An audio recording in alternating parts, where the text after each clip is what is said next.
everybody. Welcome to season 3, episode 1 of the Small Talk podcast premiere with Chris Pomay and co-host Marlene Sharp on this Tuesday, January 21st, 2025. Right now here in Southern Ontario, it's around -30 with the wind chill, and we've got about 4 or 5 inches of snow here, but I'm not complaining.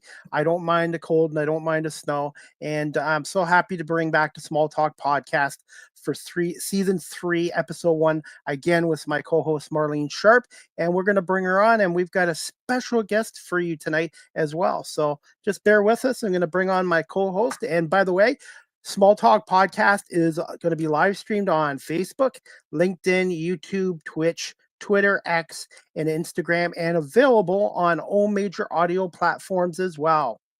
Hello, Marlene. How you doing? Hello. Hi, Chris. It's nice to see you. It's been a while. It's been about a month. It's been a lifetime. And It seems like you have two hot women coming to you this evening, and I'll tell you, we're hot on so many levels. But I'm hot woman number 1 coming to you from the San Fernando Valley. So known as almost ground zero of the fires. Almost, but not quite, thank God. You guys got the hot, and I'm Mr. Cold, Mr. Freeze. I wish we could trade a little bit with each other. Although, you know what? I don't think anybody needs or wants the kind of fires that we're having here. It's not like cozy fires in your fireplace. It's like Armageddon. Armageddon is what we here. Before we bring on our guest, did you have to evacuate, or were you prepared to evacuate where you're at? I was prepared. I'm still prepared because I'm only cautiously optimistic that we won't need to do this again anytime soon. The winds are horrible. I'm in Tarzana, which is the West San Fernando Valley, and the winds are just very, very strong, which makes even the tiniest little spark, it makes the embers fly all over the place, and they can go for miles. So I'm about well, it's hard to tell. It's hard to tell how far I was from the fire, but I was on the borderline of an evacuation zone, and so I wasn't forced to evacuate, but a lot of people in my complex and in my neighborhood evacuated anyway because we were so close. And in fact, there's a complex right across the way from me where there was a lull in the firestorms, and people ran and got U-Hauls and were piling stuff into their U-Hauls and just hauling ass out of here. So luckily I did not have to evacuate, but I am hosting an evacuee at my place right now. So you might see an extra person, and it's my boyfriend Stan, who unfortunately lost his home in the fire. So he's now staying with me. I'm really sorry to hear that. That's awful. Yeah, thank you. I know you guys get a lot of fires there, but this is probably one of the worst in U.S. history, I'm assuming. That's what I hear. I haven't been through I have been in Los Angeles for previous fires, never had to evacuate, came close, but yes, it certainly seems this seems pretty bad. So I believe it could be one of the worst, if not the worst. Well, hopefully things get better. Is it normally at this time of the year windy in Los Angeles and in the area? This is our rainy season. That's what's so weird. This is in the winter time. This is usually when we get the heaviest rains of the year. Well, in fact, we'll usually achieve the year's worth of rain just in these winter months. But there's no sign of precipitation anytime soon. So that's what makes the fire danger even greater. All right. Well, what we're going to do is I'm going to let you introduce our guest, Marlene, if you'd like to do that now. Yes, it's a pleasure to introduce Annika Hylmö. Actually, I don't even know if I'm pronouncing it correctly, but I hope so. Annika is my friend, and I don't even know how to pronounce her last name properly. I'm so sorry. But I thought I Anyway, did too, so I'm hoping I didn't. yeah, okay. Well, she can correct us and yell at us when she comes on. But no, she's a lovely person, a very talented filmmaker. My dog is actually president of her fan club. She has two wonderful documentaries in various stages of development right now, and she and I know each other from a prestigious networking group here in Los Angeles, which we will talk about later, Greenlight Women. So shout out to Greenlight Women. And I present to you Annika. Welcome, Annika. Hi. Hi. Hello. How are you? Oh, where's my the president of my fan club? I got to see him. Oh, she's right here. Hang Oh, on. she? Okay. Blanchie. Oh, Dogs are number one. Dogs She- are number one. Dogs, I'm telling you, dogs are absolutely number one. Where would we be? Hi. Hi. This is Blanche Dubois Sharp, and she's a big fan. Blanche, I am so grateful to you. Thank you for being president of my fan club. How many cookies can I bring you?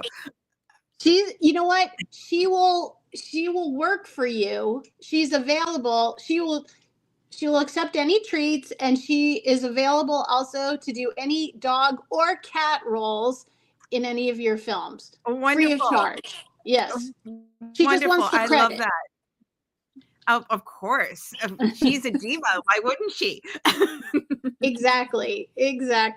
So yeah, she oftentimes has contributions to the goings on. So if you hear any mumblings, it's from her. Well, she's got an opinion. She's got to voice it, right? She does. Yes. So welcome. Thank you so much for coming on. Absolutely. Absolutely. Thank you for having me. I was reading in your bio, you have a horse named Eddie. I do. What's the story behind that? Well, Eddie and I got to be friends during the pandemic because I was in a place where I was quarantining at home. And so I called up my friend Rolf, who has a ranch out in Valverde outside of Santa Clarita. And that's where I ended up getting to know Eddie as I got back to riding horses again for the first time in many years, and this frequently. And Eddie is an off the track thoroughbred from Santa Anita and Del Mar. So he's totally completely an elite athlete at heart. And he and I have had to work together to figure out how to team up as a riding equestrian team as opposed to being a racing team.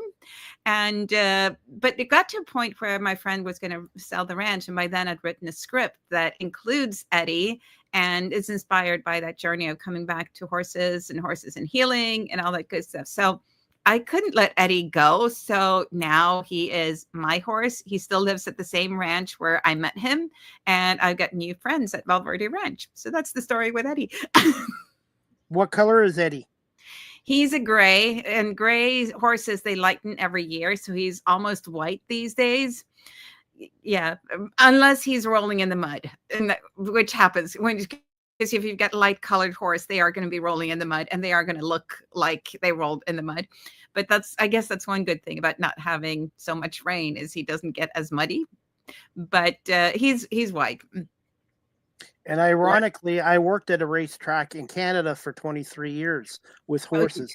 Not thoroughbreds. They call them standardbreds. They're where the guy is riding on the cart. Yeah. And the thoroughbreds are the ones that are the little jockeys on the guy's back, on the horse's back. Yep. So I know the people out at Santa Anita well. And I've gotten to know some of the riders and some of the owners, riders, and all the people that are part of it. It's a great community. And what I love about those horses is that when they're done, we're talking about elite athletes, whether you're talking about the standards or you're talking about the thoroughbreds. These are elite athletes. But like anybody who's an elite athlete, you get to a point where you got to find a different career, and there is nothing that these horses can't do. Well, it takes a little bit of retraining sometimes and figuring out what they want to do, but they're incredible horses to keep working with. So I'm fortunate. I got a new friend and we hang out together, which has been amazing. Apples or carrots with Eddie? Carrots. Absolutely carrots. Preferably loads of them. Yeah. One is not enough. That's like, And the fact that there are other horses around that also want carrots, it's, we get priorities. Some horses have got to get more than others. Marlene?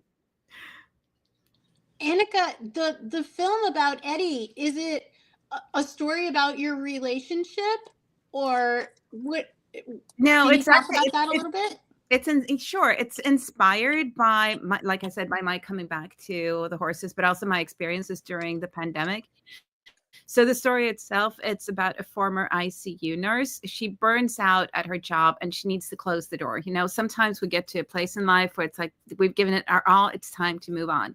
And so she goes out to her uncle's ranch where she meets this horse called Eddie. Again, he inspired by my horse, who is an off-the-track thoroughbred. And while she's there, she has sort of a catharsis, letting go of all the struggles that she had, or all the experiences that she had in the ICU, and the idea of leaving something behind, grief and all that.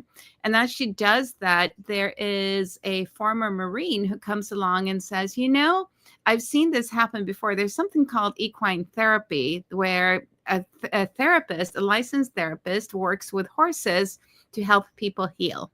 Psychotherapy and other forms. And so she realizes that there's an opportunity for herself and this horse that she's become friends with to have a career together as partners in this if she gets a little bit more training. So it opens up a whole new opportunity for her. And, you mentioned Green Light Women before, and it's a script that I developed in part through Green Light Women, through one of the workshops. And we had a reading of it over at Theater West, which was wonderful. So I got to hear it out loud and kept developing it. My producer is also with the Green Light Women, Betsy Pollock. And we're in the throes of funding it at the moment. So lots of networking, meeting great people. And as soon as we've got the money, we are going to make it. So we're ready. Yay. And this episode has Green Light Women newsletter written all over it. This is a great thing that we can put in the next newsletter. We better put it in the next newsletter. Yeah, you can count on it. For sure. Annika, have you been to Canada yet in your career? I have. I haven't worked in Canada, but I've been to Toronto. And that's right next door to me. Is it? Yeah, yep. I think it must have been Toronto. There's a shoe museum, I think, that I went to. Yes, the Bata shoe. Yeah. Bata shoe. Yeah. That was incredible. It was one of my favorite things about it, just having that experience and being in a place that felt it was interesting because the architecture is different compared to in the US. So it felt almost like a hybrid between Europe and the US in a way, and very much its own character. I loved it. Or you have to come back again, except for not today when the wind chill's -30. Yeah.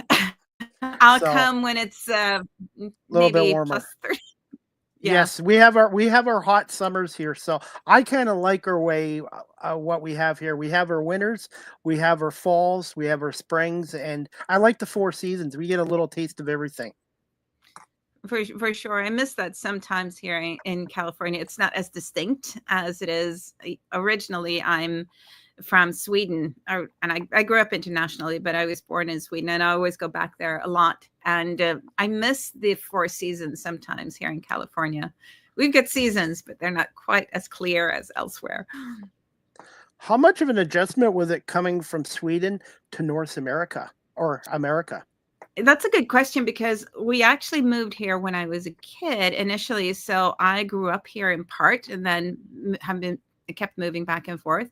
So I was here as a teenager and actually lived in Pacific Palisades once before. And so many years ago now, but I've got connections to this area that, they're still here. But so coming here as a child, it was very different from being here now, obviously. But it gives me a different sense too of the city. It's like it's part of my growing up. It's something that I feel very connected to. What do you miss the most about Sweden? What I miss the most about Sweden, it's the proximity to outdoors and forests. That's probably what I miss the most. And then it's basic things that I miss. I'm very Swedish at heart, so I miss the culture. I miss food, things like that. Some of the storytelling is a little different. Attitudes are a little different sometimes. So I miss that, but I also really do like being here in LA. It's I kind of get the best of both worlds in some ways by being out here. So, here I've built a community here too, and I get to work with some of the best in filmmaking. And that's something I don't have the same network like that in Sweden. So, yeah, I like being in both places. I've got a good life. Marlene? Can we talk about your other film? Can we Yes, talk about The Last Witch? Yes, we can. So tell us about that. Yeah, so I've got these two projects, like you mentioned, I've got two projects that I'm working on. Eddie's Turn, which we talked about just now, that's a short film. And The Last Witch is a documentary it's a pretty incredible story. It's about a middle school teacher and her civic students who worked tirelessly to exonerate, to clear the last of the convicted persons from the Salem witch trials. And that happened back in 2022. And we followed them. We started to follow them before it happens. That's the reason why it's a documentary and not a feature, a narrative feature.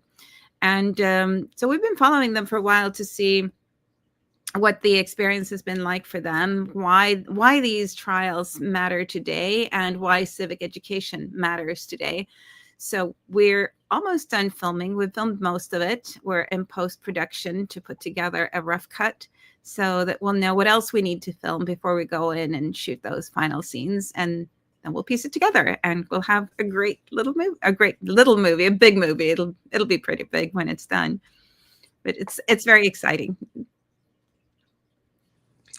How's the fundraising going?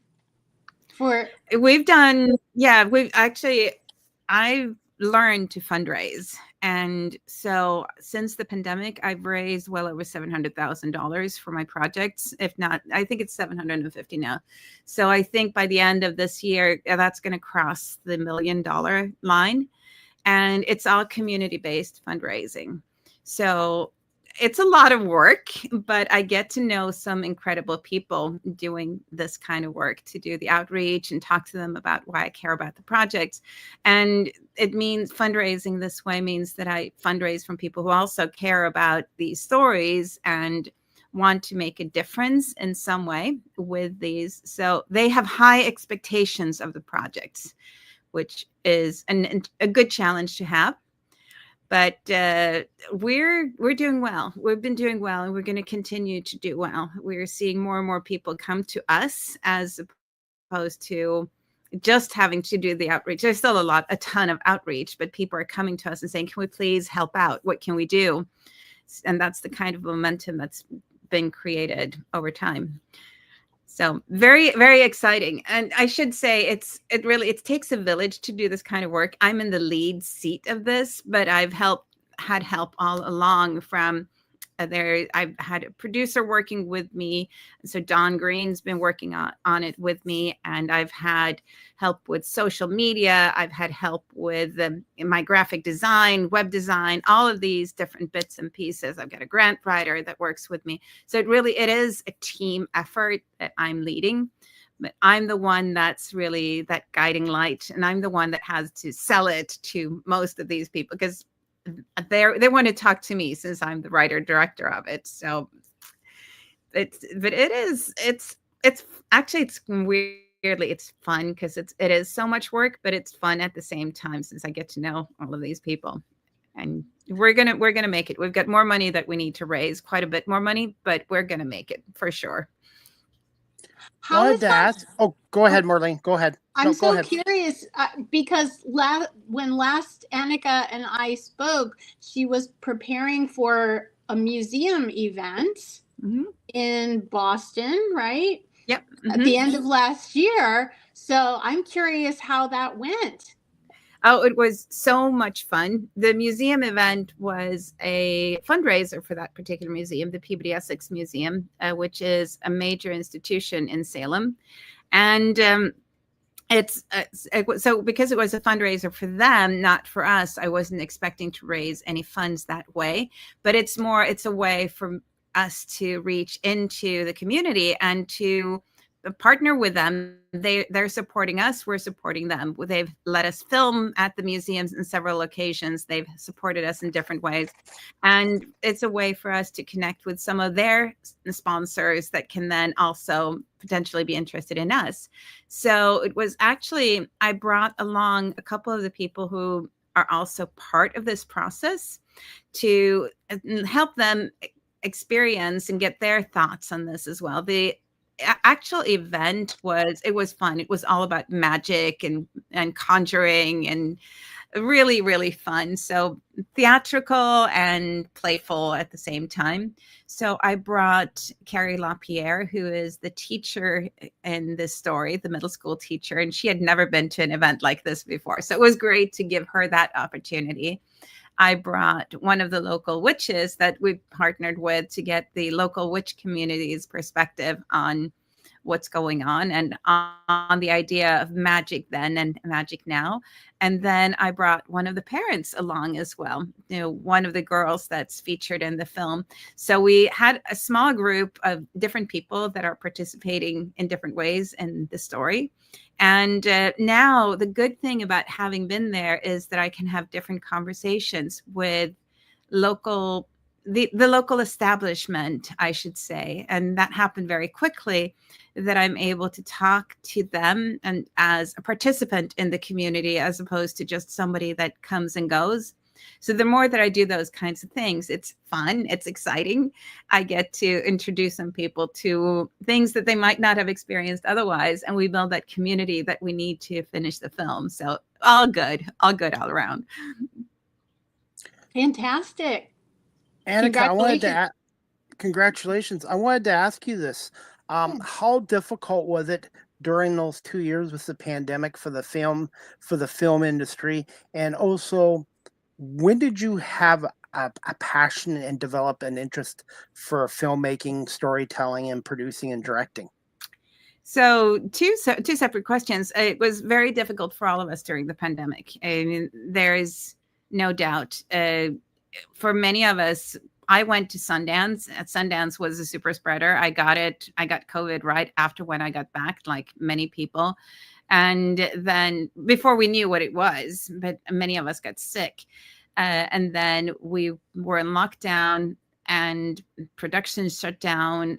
It was very difficult for many of us. Nobody really knew what was going on.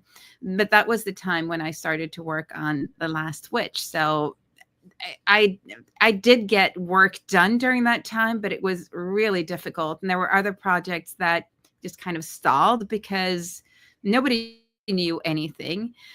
But it was also the time when I wrote Eddie's Turn. So, it's like, so I got some really creative work done, but it was difficult being by myself and quarantining, kind of reminiscent of what's been going on now with the fires, I have to admit.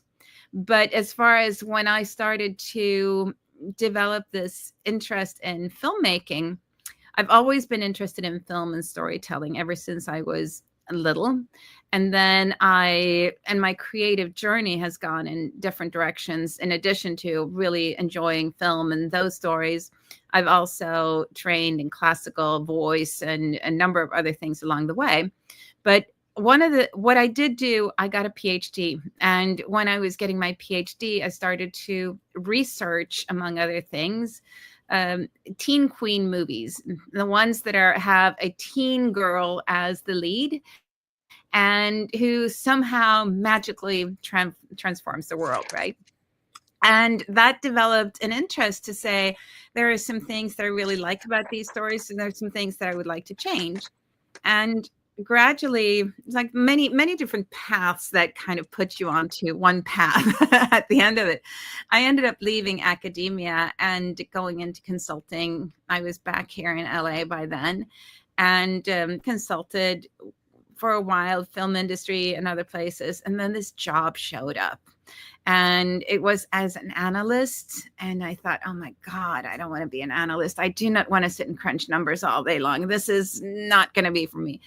And then this was an opportunity at a little known place called the American Film Institute, which has one of the world's best schools in the world, right? So I went back and forth. Do I want to be an analyst? Do I want to work at AFI? Analyst, work at AFI. And so I ended up applying and went up there. And it was almost like a match made in heaven because I can translate data and things to a creative crew.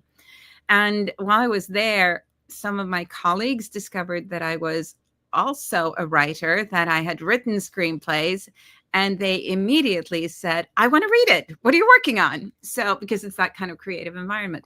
So I was kind of resisting the idea of directing for a long time, but I got mentored by some really cool friends. And my cool friends started to say, oh, you're directing this. And so it wasn't really a question. I didn't really have the opportunity to say no. They just said, oh, you're directing this. So I kind of fell into it with the encouragement and push encouragement from good friends of mine I know, trust and love these people. I really respect them and their work. So that ended up being the path. And it's a great journey. It's a great path to be on. I love it. I'm so grateful to that time and to each and every one of them. I couldn't say anything else. It's just fun. And the university you went to was Purdue, I think. Yep. Purdue. Mm-hmm. Yeah, I went to Purdue for my PhD. So I went to to Lund University in Sweden for my bachelor's, and then to American University for my master's, which is in DC. And then I went to Purdue University in Indiana for my PhD. For those watching this show live stream or on audio, and they're interested in getting into the film industry, what advice would you give to those people? I would say, first of all, you have to be really passionate about it. You have to really want it.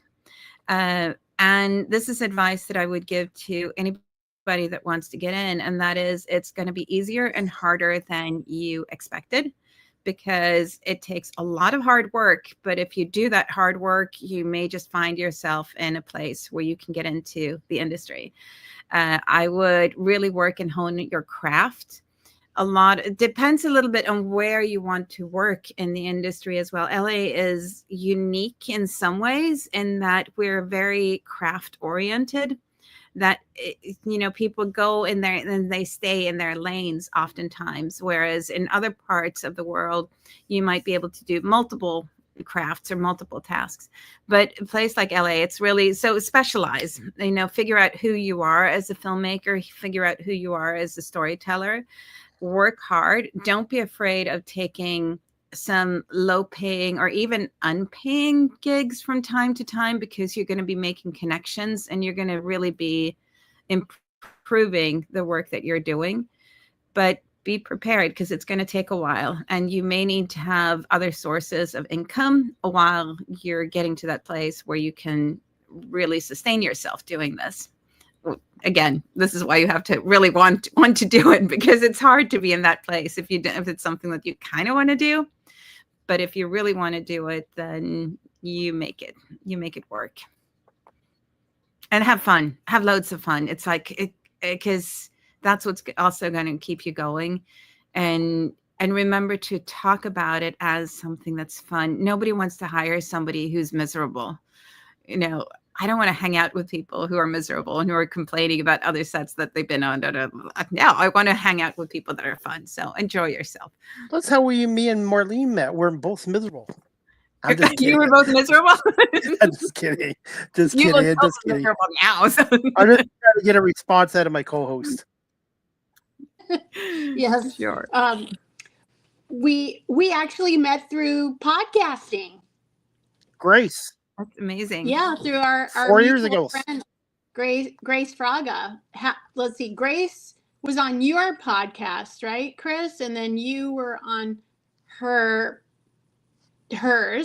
And then I think you were on hers, and I watched her interview you, and then I asked Grace, Marlene, I'd love to have her on my show, and I think that's how we got introduced, was you being on Grace's show 4 years ago. Maybe so. Okay, that sounds right. I think your memory is more trustworthy than mine, because you're not affected by smoke and wind. So that I am must be what affected, happened. but I am affected by cold and snow. I think knowing both environments, I think that in this particular case, the smoke and the winds is going to win out. Sorry.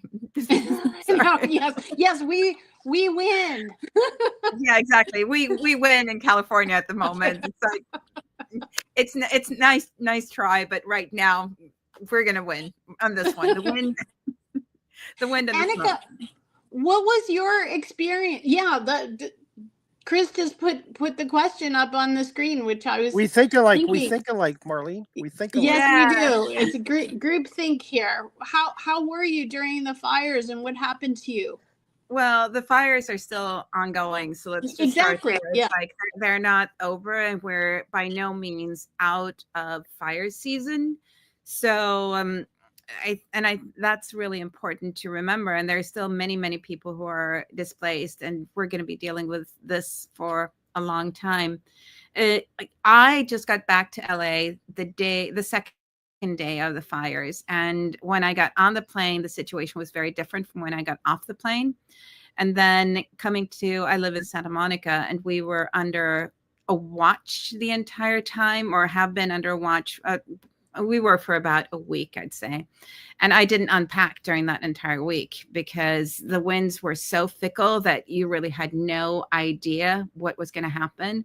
And meanwhile, I was listening to updates, getting the updates, and knowing how many of my friends were losing their homes. I mean, this has been very real, that people have lost their homes. They've lost their family members who are animals. I mean, there are lots and lots of animals that have been lost in this, pets and others.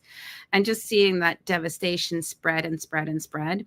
Plus, I did mention before, my family lived in Palisades when I was young. So there was that too. There is a very emotional connection to it. So it's been really tough. And during my PhD, I did study disaster communication for a while too, because why wouldn't you if you're a Scorpio, right? So I'm sorry. A Scorpio too. Seriously? When's your birthday? October 27. When's yours? Okay. November 17th. See, it's one of those, it's dark humor, which comes out of disasters, because it's like we have no other way of dealing with it. It's like, I'm a Scorpio, therefore. But that's also been, for me, something to lean into during this as a way to detach. It's like sometimes I'll be go. I'll do lots of things. And then all of a sudden I get a brain freeze because I can't think. It's like, it's too much. It's overwhelming. So I don't know. That's how I've been. It's been up and down, and knowing that this is just the start of this is going to take us years to come back. We've lost 2 cities here in Los Angeles. Los Angeles is made up of many smaller cities for people who are not from here. And we've lost 2 cities. And I don't know how else to describe it. It's devastating. And people have been coming together during this. I volunteer. That's one of the ways that I do things. And I actually had the opportunity to help a foundation figure out where to contribute their funds. And that helped me too, to be able to do something, to try to do something good. But it's rough. It's really rough. Did you hear from any of your former neighbors in the Palisades? Do you know anything No, about him? no, have not heard from any former neighbors, and this was a long time ago, so most people have moved away in that area. But I've looked on the maps, and it looks like the house is actually still standing because it was on the side of Sunset that was under evacuation, but didn't actually burn. But I remember from growing up when the Palisades burned before. So I remember seeing flames on the other side of Sunset, but not crossing Sunset. So this was, it's been surreal. No other word. Surreal. Yeah, agreed. Marlene, can we get your perspective on what you've gone through as well? Yeah, well, luckily I live in Tarzana, which is the West Valley. So for this recent round of fires, I've been on the borderline of where evacuations happen, but there wasn't any mandatory evacuations. So, but I've just been panicked. I haven't unpacked my bags or anything like that. I still have stuff in my car and my dog's gear and so forth, like ready to just, pick it up at a moment's notice, because I'm sure Annika, you were doing this too, that watch party, watch duty app. There's an app that I had no idea about it, and then it became like my best friend for the last couple of weeks, that would give these updates and alerts and so forth. And then so I would check the app and see how the evacuation zone was morphing and changing and getting closer to me. So that was scary, and it caused a lot of my neighbors to just make a preemptive strike and just leave on their own accord. So I didn't do that, but certainly the air quality's been terrible around here, and we could see the fire coming up over the hill from the Palisades, and the smoke and the fire. So it looked like it was imminent, but thank God it hasn't reached us so far. But my boyfriend did lose his home in the fire, and he's staying with me now for the time being. So yeah, we're just making the best of it, and I hope, especially for his sake, that we don't have to evacuate from here, because he evacuated first, and he went to his daughter's place because his daughter's place is closer to where he was. It was just easier for him to get there. So he stayed there for about a week, and then he came over to my place because there was some question as to whether I'd be evacuated too. So you want to try to cut down on the number of times that you have to flee if possible. So keep in mind, I mean, most people, when they had to flee, they had maybe 10 minutes to get out of there if they were lucky. And oh yeah. Yeah, I mean, this was not like you got an hour or two advance notice. This was, you got to leave now, and sometimes even less than that. So that gives you time to get the family. If you're lucky, you can get into the cars, but in some cases, they couldn't even take their cars, and and people were just opening doors to their pets to just let them run, and now they're trying to figure out if they can still find their pets, if they're still around. So this was very, very quick. Yeah, very quick. Stan's fire alarm, his smoke alarm, was going off in his place as he was throwing stuff into a bag. And then he got stuck on the road for an hour and a half to 2 hours trying to get to his daughter's place, which was less than 5 miles away. But it was just like this massive crush of people trying to get out of there. And so luckily he was able to go the distance. He didn't have to abandon his car on the road or anything like that. But to have the smoke alarm in your place go off and know that the smoke alarm only goes off to protect someone from dying in this from the smoke inhalation. So that's pretty darn close.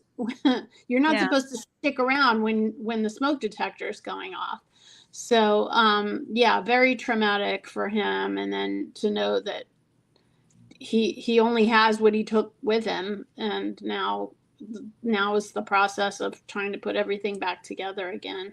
So Puts yeah. everything into puts everything into perspective in a hurry. And one thing I wanted to ask you both, being in LA, is home insurance cover disasters or fires like this situation? That's been a big question because many of the homeowners lost their insurance last fall or toward the end of the year. Some of the insurance companies have stepped up and kind of retroactively reinstated some of those insurance policies. There are some state policies that people were supposed to be able to kick into, but not everyone had insurance, is what we've heard. And that's going to be a big question coming up of how do we deal with that? How do we deal with this recovery? And also, the insurance companies want to stay in business. And so in order to do so, they must lowball people on even the insured. So they're not being overly generous. If anything, they're trying to bid low on, and then it's up to the homeowners to get either legal representation on their own to try to counter that offer, or hire their own insurance adjusters to help with that process. But that requires those things require funds as well. But my parents lost their home in Hurricane Katrina, and so this reminds me a lot of that situation. What they, because I was living here at the time, here in Los Angeles, and so I experienced it in a removed sort of way, but I observed the process that they went through, which was horrible. I mean, like, they lost their whole home, and then the insurance adjuster came, the one from the insurance company went to go and examine the remains of the home, which they were flooded. So they had standing water that was in their home for about 3 months before anybody could go in there. And so by the time they went back, the mold had grown. It was like a horror movie. The mold had grown. It was like a mold colony or something. It was, and so even though the structure was still standing, it was uninhabitable for over a year. And they had to live in a FEMA trailer and on their property and in their driveway, essentially. But anyway, when the insurance came to examine it, they're like, "Oh, this is about $40,000 worth of damage," and it was not. But they had to go out of pocket, and they had to push back. I mean, it was just a whole ordeal just to even recoup or to collect the money that they were entitled to. And they had insurance. They were fully insured with flood insurance. They had always paid their premiums. They had never had any gaps. They had good credit. They did everything right, but still it was an uphill battle. So I imagine a lot of that will be going on here. And I'm wondering too if FEMA will step up with some temporary housing for people. Like the FEMA trailers were not luxurious by any stretch, and I was scared every day that my parents' little unit would tip over or explode because there were problems with the propane tanks and everything. But at least it was something. I wonder if that's going to happen here, if FEMA will do something like that, because I think people need places to stay. They can't stay in these shelters forever or much longer. There's just not the infrastructure for that. No, for sure. We're only just starting to see what's going to happen. That's the thing. Literally, Right. yesterday, I think I would say, is the first day when things were starting to go, well, people were starting to go, okay, we need to find a normal, because we've had 2 weeks of nonstop beeping going off because there's a new fire, there's something new, people are being evacuated, there are winds and all of that. And initially, it's just people finding a roof over their head. It's, figuring out where their family members, where do I eat? How, I need toothpaste. When I was when I got back and I was buying batteries for my fire alarms, I was standing in line with somebody who had just lost everything, and he just needed toothpaste and a toothbrush. And it's just people are so stunned initially. So it's figuring out, what do I need to do just now, just in this moment? And then the paperwork has started, because it had to, in order for people to get a place to stay, initially get any kind of support. But really, that big stuff that you're talking about, Marlene, when it comes to how does insurance kick in? When does it kick in? And how do we rebuild? Do we rebuild? Do people want to rebuild? The Palisades is the place that I know more. And that was a community. I mean, it was just, I feel like what we see on media is so skewed in many ways. The Palisades was it's a local community, just like Altadena is a small town local community. And now people have lost that. And so it's going to be a gradual rebuild. This is impacting the entire city. And the question is, what is that rebuild going to look like? And how do individuals get the compensation or the support that they need? How does the city get it? Who's going to run all of this? We have a long journey ahead of us. Oh, yeah. Yeah. I've been referring back to my parents and asking them to remind me of what happened, what happened at this stage during and after Katrina. And they told me it took them 3 or 4 months before the FEMA trailer was actually ready for them. They stayed with my brother. My brother lived in Baton Rouge at the time. So they were fortunate that they had evacuated to Baton Rouge.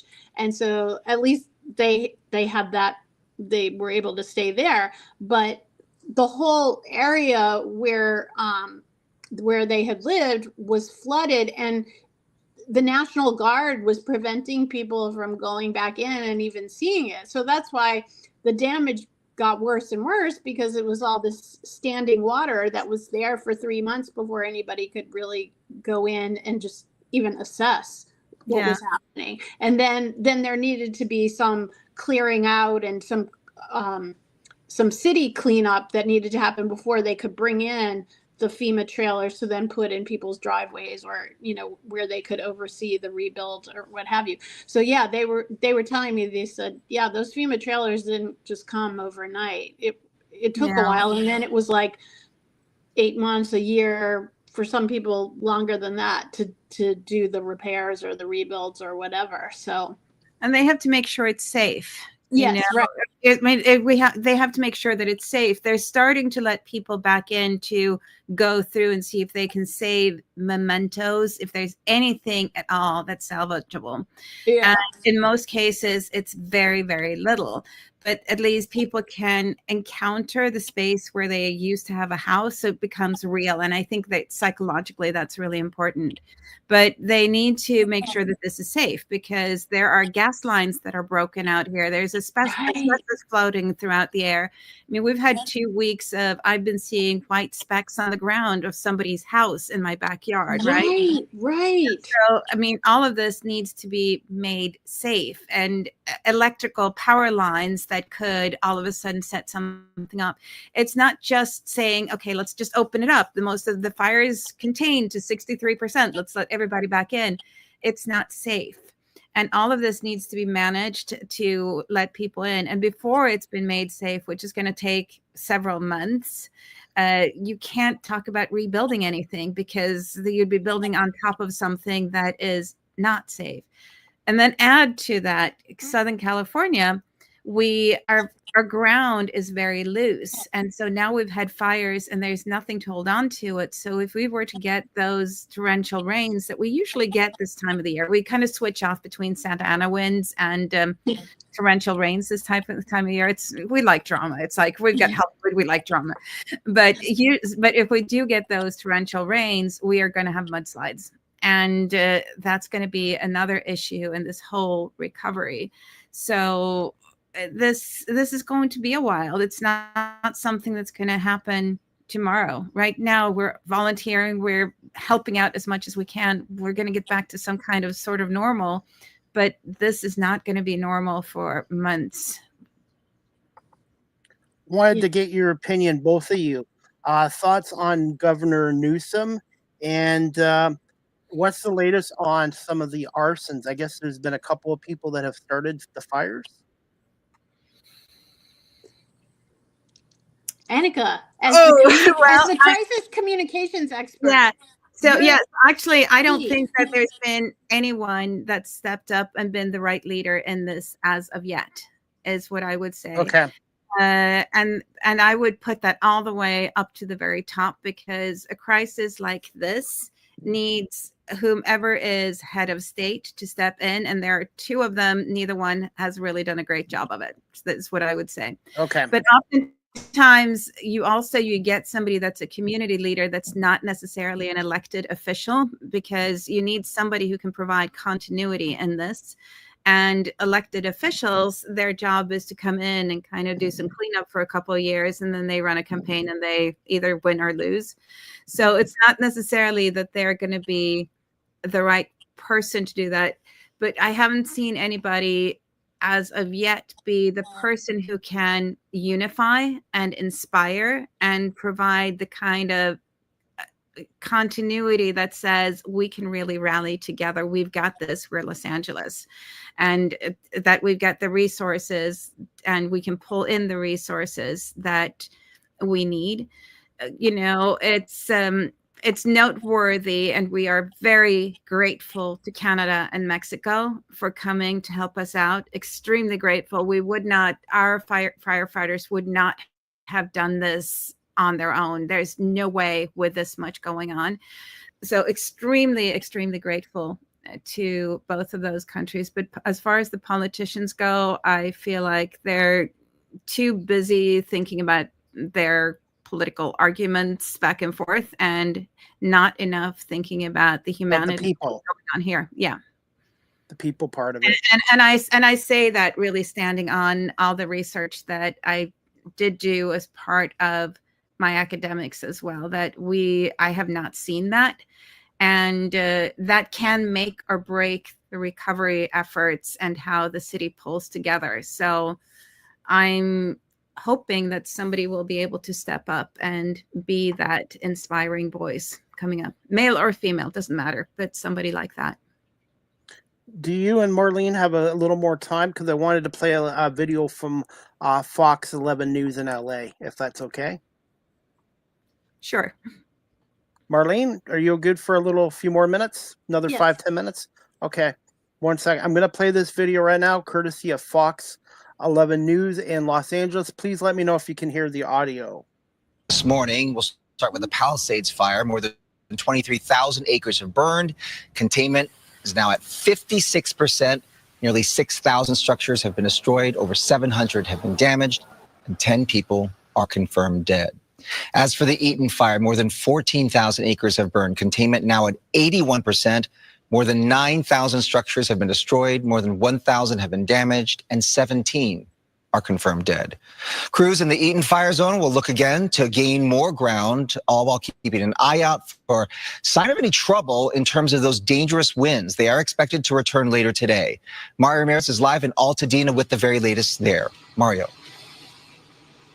Good morning. A good sign there was no fire growth reported over the weekend, and more residents in these evacuation zones are being given the clearance to return. We're at one of several of those California National Guard checkpoints, and this morning we're expecting more residents to repopulate this area as we are anticipating a new wind event moving in today. Take a look. The city of Pasadena is beginning enforcement of red flag parking restrictions. They started at 8 o'clock this morning, designed to make it easier for the fire department to respond and help residents evacuate quickly, and those parking restrictions will stay in place through tomorrow at 6 p.m. Meanwhile, as containment of the fire has grown to 81%, with ground crews getting help from water-dropping helicopters, putting out hotspots in steep canyon areas, officials have completed inspections for nearly all 98% of the structures in this fire area, with over 9,000 now confirmed destroyed. Thousands remain evacuated, but some are being allowed slowly to return to their homes or what's left of it, like Mona Morgan, who's lived in this area in Altadena for almost 6 decades. This has been our family home. My mother worked very hard to get this home. It's my first time doing a complete walkthrough, yes. And everything is a total loss. I would love to rebuild. This is all we know. This is all my kids know, all my grandkids know, all my sisters and brothers know. And utility crews are still working nonstop around the clock to get power back up in the area once fire officials give the okay, as thousands remain without power. And these fire zones are still being enforced by that overnight curfew from 6 p.m. to 6 a.m. Hundreds of Cal Guard members securing these areas. And fire officials do plan to host a virtual meeting on the Eden fire today at 4 p.m. And that'll also be streamed on the LA County Fire Department's YouTube page. For now, that's the latest in Altadena. I'm Mario Ramirez. I'll send it back to you. All right, Mario, thank you. Meantime, dangerous winds could create new challenges in the Pacific Palisades. We've got Gigi Graciette live in Malibu with more on this. Gigi, here we go again. Good morning. That's right. And according to the National Weather Service, Malibu, this is sort of where the warning area starts. And the concern is that any ash, any embers that might still be around from the Palisades fire could spread. We're on PCH. You see a red tagged home here damaged by the fire. But then right next to it, and we see this up and down Pacific Coast Highway, you've got a home. It appears to almost be constructed out of cement that is still standing. And the concern is for the homes that might not be made out of cement and survive the fire. Take a look. First responders, firefighters preparing for the dangerous fire weather conditions as the National Weather Service warns of yet another, quote, powerful and potentially damaging Santa Ana wind event starting later this morning, bringing with it the increased risk should a fire start of it spreading quickly. The LA Fire Department has pre-deployed resources throughout the city, as has the Los Angeles County Fire Department, with both the cities of Los Angeles and Malibu telling residents to stay alert. There are also precautionary closures in place. The new wind warning has a lot of folks on edge. I lost my home in the Woolsey fire, so I'm probably more prepared than most, I guess. I don't know. I have everything lined up as soon as you walk in my house to evacuate. I think everyone's a little bit on the edge of their seats right now. Every little gust or anything was what kind of easily freak somebody out. When the wind, like Santa Ana's kick up in our area, it's very weird. There's like a weird little hush that comes through town. Even like young kids, they kind of look at their parents. Everybody has the hair up on their back. Definitely triggered a lot of previous trauma.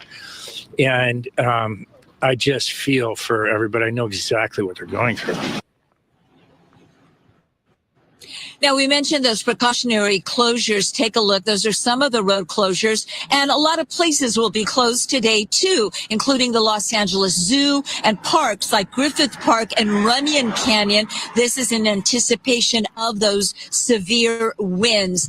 Now, again, stay alert to your local fire agency. Set your alerts. Make sure you have those emergency alerts on your phone enabled. Reporting live in Malibu, I'm Gigi Graciette. Back to you. We could also expect those public safety power shutoffs to take place as well. So, all right, Gigi, thank you. We do have you fully covered here. Guys, thoughts on this video?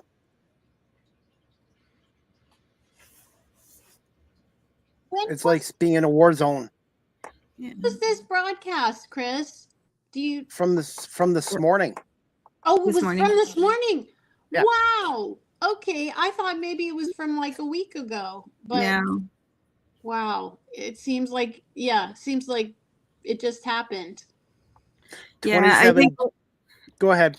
Yeah, no, I was going to say, I think it's so devastating to see, and it's the same story everywhere. Whether you look at the Palisades or you look at Altadena or anywhere else, it's people have lost memories. These are family homes. No matter if you had a lot of money, you had little money, but it's, cherished treasures, cherished experiences that are part of this. There's grief that's only just started coming from this. I think 27 deaths right now so far, over 12,000 structures, and then many injuries, and they're figuring there's going to be more death numbers in the next couple of weeks.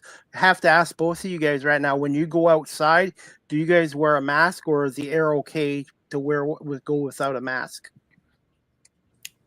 For me, it varies. I don't trust the air quality meters because of the microparticles. I don't trust that they can measure everything as accurately as we probably will be able to do in 20 years or something, So sometimes I do, and sometimes I don't, because I'm so tired of wearing a mask. Yeah, same. I try to wear it as much as possible, but sometimes I forget, or I'm doing something that makes mask wearing more inconvenient than not. So yeah, but I try to. I bought an air purifier, and I think that's something that a lot of people have done. They've sold out in most parts of Los Angeles. I had to get mine online, but I saw today that there was a big truck with selling air purifiers from the parking lot of a grocery store. So, that's something that we're all aware of, that the air quality is probably going to continue to, on some days at least, be bad, because again, there's a lot of cleanup to be done. And if the winds end up going in a particular direction, that those particles can be carried somewhere. I live in Santa Monica, so a lot of stuff gets pulled out to sea via the bay. And so I'm very aware that I have to be careful. The environment impact of this is going to be felt for years as well, especially with those firefighters and the first responders on scene as well. For sure. Yeah. Before we wrap this up, Marlene and Annika, for those impacted by the fires, do you feel there will be enough help services for people? Because there's going to be people that have PTSD, post-traumatic stress disorder, and also they're going to have mental health issues from this, because this is traumatic. This is devastating. Yeah, I don't know. I hope so, but people also need to be aware of what's available, and even just being aware of things, even in the best of times. A lot of, as Chris, as you know, I work closely with the autism community, and even in the best of times, people don't know all the social services that are available for disabilities, much less things that happen in a disaster. So that's where skills like Annika's crisis communications, it's so important, because just getting the word out, because people are so traumatized, they're just trying to survive minute to minute. So there needs to be, I think, outreach above and beyond the phone alerts and things like that, knocking on doors or going to places where people have evacuated en masse, and talking to evacuees and things like that. I absolutely agree with that. I feel like people don't reach out enough for mental health services to begin with. Yes. Right. So that's the starting point. So that's even before, is there enough available? That I feel like each and every one of us, we've got a personal responsibility to ourselves to reach out for those services. And I think as a community, to talk about mental health as something that we need services, and that it's of value, and we should encourage each other. It's a good thing if we go and get help. I do believe that there's going to be absolutely an increased need for services. There's something called survivor syndrome in this as well. And basically, when you get to that place where you're not the one that lost your house and home, so how could you need the help that you need? If we get, the feeling like, why not me in this? The reality is that all of us have been impacted by these fires in one way or another. So those services, absolutely, they need to be available, but people need to ask for them. They need to educate themselves about the availability, and they need to use them. I mean, we all need to use them, because then it's also possible to create different scenarios. It's one-on-one therapy, or it's group therapy, or it's like, it can be multiple different things, but people have to be open, and they have to be encouraged and feel empowered to reach out for these services. Finally, how can people help out in person, or in this case, those that are watching this live stream or on audio tonight, with disaster relief? Well, the thing is, I mean, right now here in LA, we are in major helping mode, right? And this is what happens during disasters. It's like, first, we're in the middle of it and everyone's volunteering, everyone's doing everything, right? But then what's going to happen in just a little bit of time, we're going to slowly get back to our normal and forget that we still need to help. So that's the first thing that I would say, is that help out. It's not just during disaster, but it's continuing to volunteer and support on an ongoing basis. So set aside 3 to 5 hours or whatever you can spare, but give back to the community. And I think you're going to find that you'll be enriched by it in ways way beyond the time that you just shared in whatever capacity. That's what I would say as the number one thing. It's, don't spread yourself too thin right now, but keep doing, up and coming, and listen to people and understand that your truth is different from somebody else's truth in this. Your experience, your story is different from somebody else's. And the way that we each react is different. That whole thing about fight, flight, freeze, fawn, we all react differently. And there will be times when we're encountering somebody who's reacting in not the same way as you are. And to be cognizant of that, aware, patient, and finding common ground, and realizing that we need all of us. Marlene? Agreed. Yeah, and just be nice to people. That's all. So for some, that's all you can really do. You can't take on more responsibility at this point in time.